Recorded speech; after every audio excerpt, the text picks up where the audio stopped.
Hello, I'm Luke Hatfield. I'm joined by Joe Edwards here at the Shropshire Star. Joe, one man whose injury problems seem to be running on a little bit, James Bolton. Yeah, but he's been having this ankle ligament problem that's troubled him for a best part of 3 or 4 weeks now.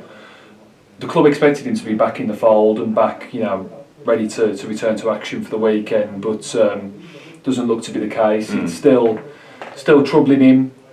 Don't expect him to be involved at the weekend. Luke Hendry was on press duties today. He's been playing in that right back role in the absence of Bolton, and to be fair, he's been doing a decent job. He arrived from Bradford in the January window, and from Burnley actually, having had a loan spell at Bradford. But he's done well. He's got a bit of versatility about him, can play midfield as well, but he's been doing well at right back. So even if Bolton was fit, there would be a doubt as to whether he'd actually play, because Hendry has been doing a decent job. Paul Hurst has actually praised Amar Beckles on the other side as well, at left back.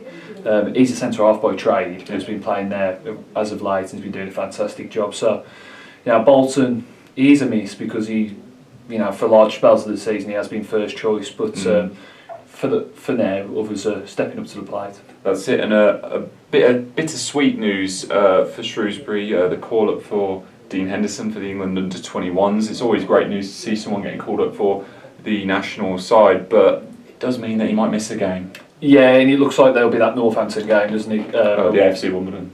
AFC Wimbledon, sorry, but getting all mixed up here. Yeah, that's too many fixtures. Too many fixtures. AFC Wimbledon, sorry, and looks like he'll miss that one.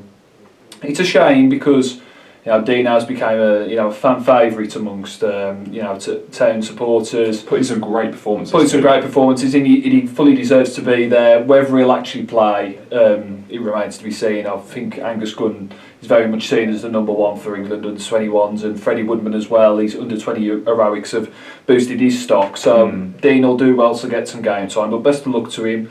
Obviously, the option there for Shrewsbury for that game will be Craig McGillivray, and Henderson, on the face of it, does appear to be the better goalkeeper. But as I was saying, that Craig McGillivray is, not a safe pair of hands in League One.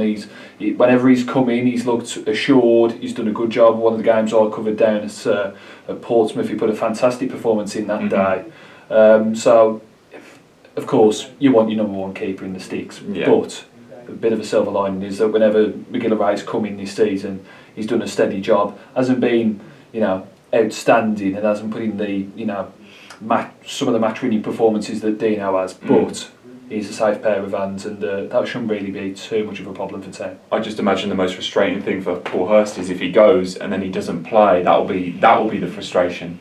Yeah, it's not ideal, and of course you always want players to be involved in the England setup. Of course, whether they play or whether they're down, so obviously they'll be better for the experience. But I think it's a couple of times now that Henderson's been involved in the under-21 side and hasn't got any minutes under his belt. And I mean, we saw it with the senior side, their squad being announced today. They've announced 4 keepers. And to me that seems ludicrous. You don't need any more than 3. I mean, a lot of prizes be going to Nick Pope for getting in the senior squad, but he's very unlikely going to kick a ball or save a shot in that instance. But Dean, he does seem to be second in that pecking order. Maybe Angus Gunn picks up a knock and he goes in, but on the face of it, it does look unlikely that he'll actually get any minutes. And for Paul Hurst, as you say, that is quite frustrating. That's it. So 2 men could be set to miss out for Shrewsbury Town. For the latest on them, make sure you stay with us at shropshirestar.com.